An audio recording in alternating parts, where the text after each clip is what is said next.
नमस्कार, आपण पाहत आहात कायदा न्यूज. पाहुयात काही ठळक आणि महत्त्वाच्या घडामोडी.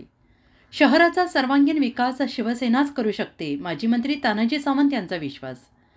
नगर परिषदेच्या आगामी नगराध्यक्ष पदाच्या निवडणुकीसाठी आज दिनांक 17 नोव्हेंबर 2025 रोजी शिवसेनेच्या वतीनं जाकीरभाई सौदागर यांनी आपला उमेदवारी अर्ज दाखल केला.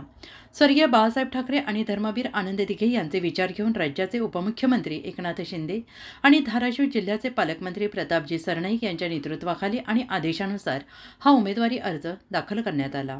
या प्रसंगी जाकीरभाई यांच्या उमेदवारीवर विश्वास व्यक्त केला. ते म्हणाले की जाकीरभाई यांना नगराध्यक्ष पदाचा पूर्वीचा अनुभव आहे, तो पाहता सहजपणे शिवसेनेचा धनुष्यबाण पेलतील.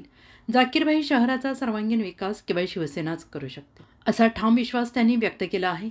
उमेदवारी अर्ज दाखल करताना शिवसेनेचे पदाधिकारी आणि शिवसैनिक मोठ्या संख्येनं उपस्थित होते आणि यामध्ये प्रामुख्याने दत्ता साळुंखे, संजय घाडगे, इरफान शेख, संजय कुमार बनसोडे, वाजिती दखणी, बाळासाहेब गायकवाड, बच्चन गायकवाड, अप्पा मेहर, दिलीप रणभोर, तन्वीर मुजावर यांच्यासह इतर असंख्य शिवसैनिकांचा समावेश. एक आदर्श शहर आणि आदर्श विकास कसा असतो या पुढच्या 5 वर्षात आम्ही तुम्हाला दाखवून दिल्याशिवाय स्वस्त बसणार नाही. आणि आजची ही गर्दी दिसते, कुठेही तुम्ही बघितलं असेल बॅनर नाही ना कुणाला मेसेज नाही.